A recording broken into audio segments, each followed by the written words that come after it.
What's going on? It's your LA Biz Guy checking in. Let's talk about why people always ask you for discounts. If you're one of those retailers and people ask you for a discount on a regular basis and you don't like it, you got your product, you got your services, and you got your business, and you put your all into it, and yet people don't want to pay the full price, okay? So I'm going to tell you how we can address that and see if we can really get to the bottom of why this happens. But before we get into that, let's take out those people who always want discounts, okay? We know there's personalities out there that always want a discount. Let's take them out of tonight's equation. So if you respond to this video, we can talk about only what matters. Not them, they are who they are. But let's talk about why everyone else comes to you this way, because don't get mad at me, but usually the problem is you, okay? Let's get into it.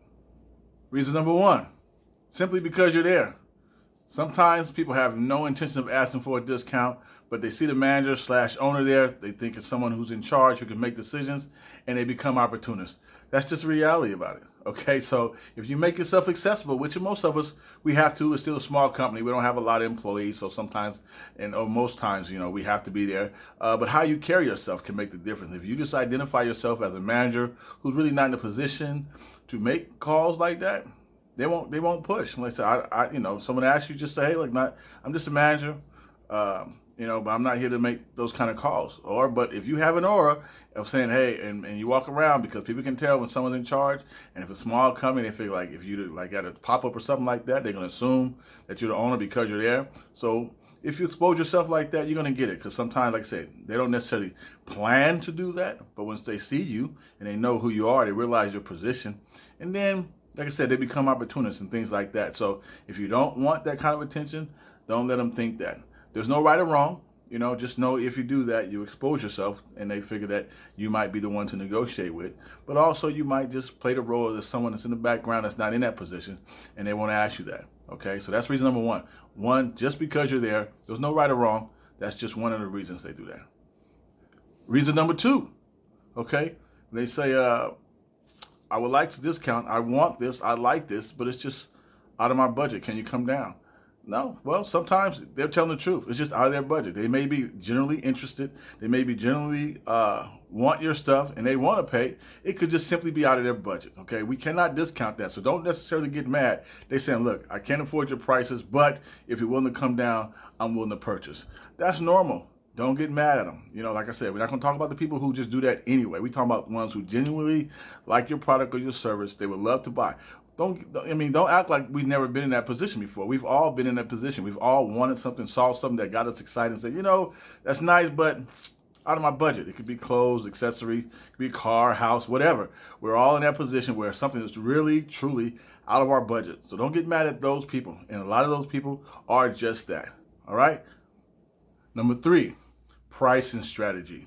Yeah, I know it's nice to be your own boss, make up your own price according to how you feel your product or your service is worth, but understand, you shouldn't necessarily be the one making up the prices. You consider it, but your market really determines what your prices should be, okay? Did you do some comparisons? Did you check the demographic? Did you do some research, okay? Because understand, there's a reason why when you go to the grocery store on one side of town, a box of cereal can cost so many dollars.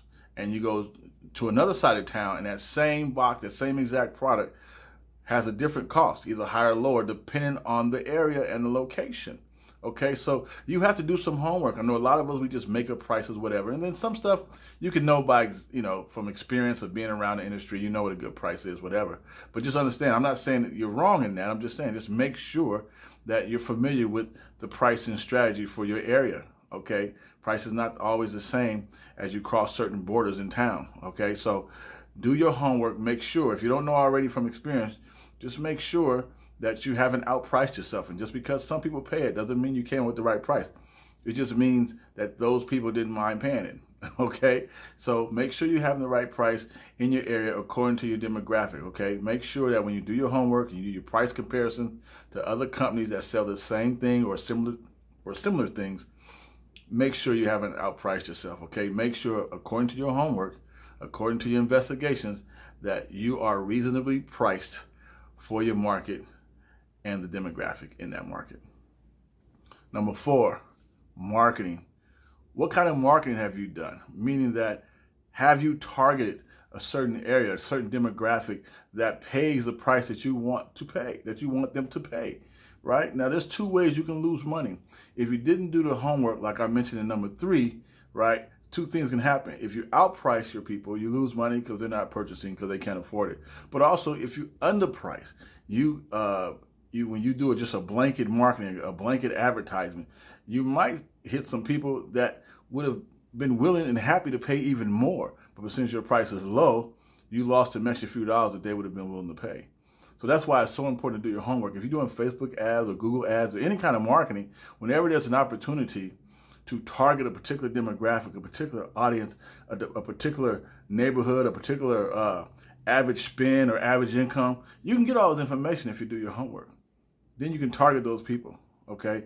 Where are you doing your advertisement? That's important. You want to make sure you're advertising specifically for your audience, not just for how much money they make, but also what kind of things they purchase, right? So do that homework. And if you don't do that, a lot of times this is how you cause yourselves problems, of people saying, can I get a discount because you've priced so high? Don't market in an area where your prices are higher than the average spend and the average household income. Number 5, your visual branding, okay? Your packaging. This is very important, okay? This is psychological right here. This is how you get into their brain. If your packaging is nice, okay, your display, the way you display the package, how's that looking, okay? Your website, how is that looking? That looks like you spent some time and spent some money. Even your Yelp page.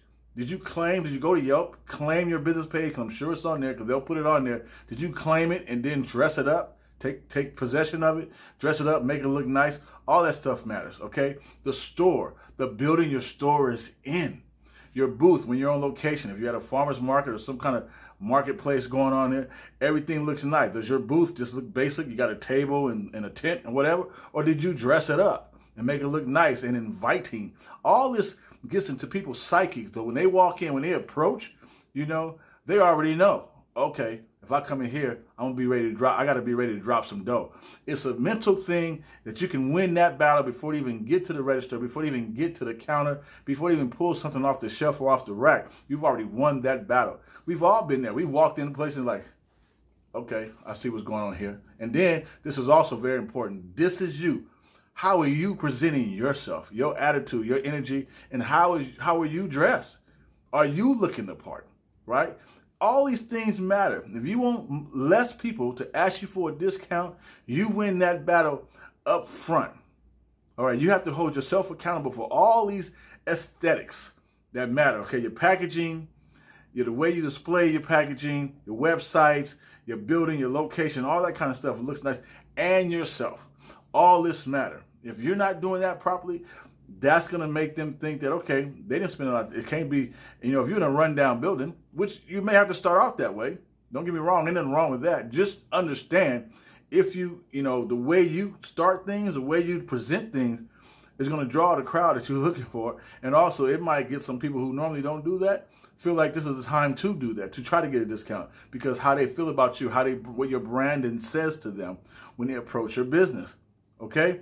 So make all that down. Your packaging, your display, your location, at least make it clean, okay, when they come inside. And even if the building is kind of run down, if they walk in your store, they're like, this looks nice in here. They're going to be surprised that this place looks this nice in this building.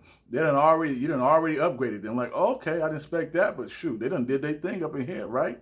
So all that kind of stuff. And of course, the way you dress. Do you look professional? Do you look sharp? Do you look successful? Do you look expensive? Do you look valuable? Like you care about value, So all those things matter. So check all those things out. Check all those boxes. And that'll help you get less people asking you for discounts. Number 6, how is your PR, your public relations, which simply means, not complicated, how does the public relate to you? What do they know about you even before they get to your store? What have you done to solidify your status in the community? Have you been out and about? Have you been volunteering? Have you done any community service? Have you sponsored some events? Anything to let people know that you exist and you're part of this community and you respect the community and you support the community. Because a lot of times, people who haven't come to your store, your website yet, but they've seen you around town. When they come across it by accident, just by chance, whether they online surfing, social media, whatever, or they drive by and they see your brand or something like that, and they say, oh, okay, I know who that is. I've seen her around town. I've seen him around town. You've already developed your status. You've already developed your brand. You've already developed your respect.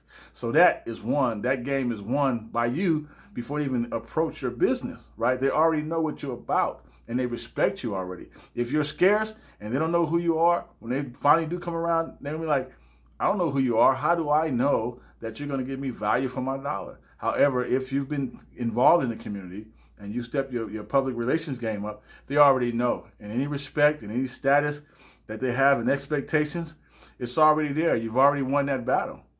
And they're less likely going to ask you for a discount because you've already told them what you're about and you've built value in yourself already before you even got there. Okay, so work on your PR, your public relations, and I'm sure that'll help you. Number 7, what kind of audience are you attracting? It's all up to you. Don't get mad at them.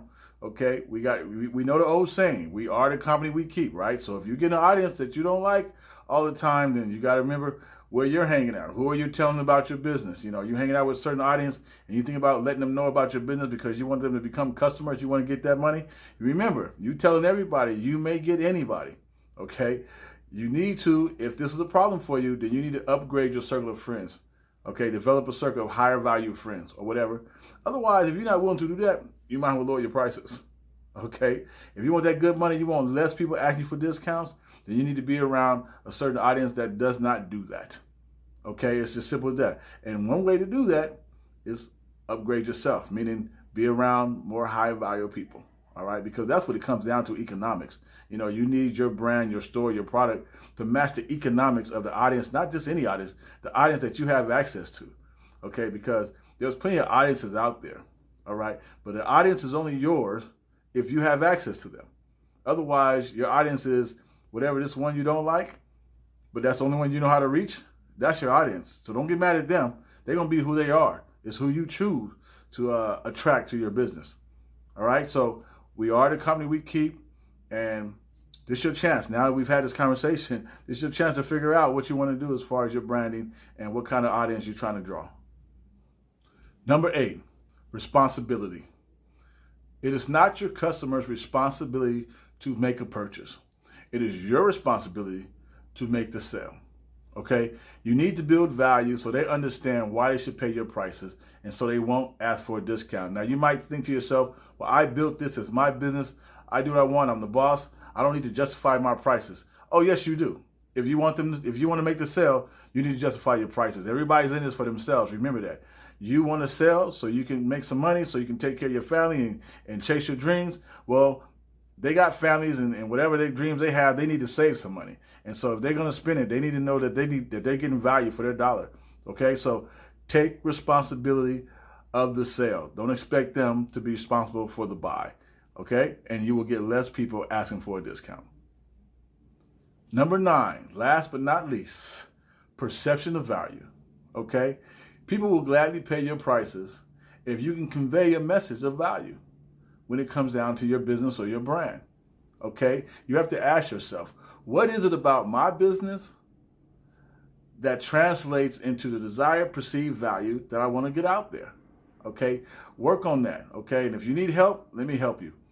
All the things we talked about. If you can rewind this video and go over the things and address some of the issues that may be causing people or inviting people to ask you for a discount, if you address these things, it will happen a lot less and people will gladly pay your prices, okay? But you got to do it in advance and you have to take responsibility for it. Hey, thanks for watching the video. I hope we were able to address the issue of to discount or not to discount and why, okay? As entrepreneurs, we have a lot of issues. There's some of them that we just, some things are out of our hands, but there are some things that we actually can influence. We may not be able to fix them completely, but we can make a better situation out of them or make the most out of a situation. And I think we get better at that and we'll be more successful at that if we look within ourselves and get creative and don't worry about too much of the blame, but focus on the solution, right? Okay, because we know in this particular case about people asking for discounts, there are people going to ask that anyway. But there's some things that we can do to minimize that. Okay, and that's what this video is all about. Okay, so how we can take responsibility of the future of our business by doing things within ourselves. Okay, so that's all I got for you. I hope that helps you. Let's go get it. All right, I appreciate all of you, and I want you to win.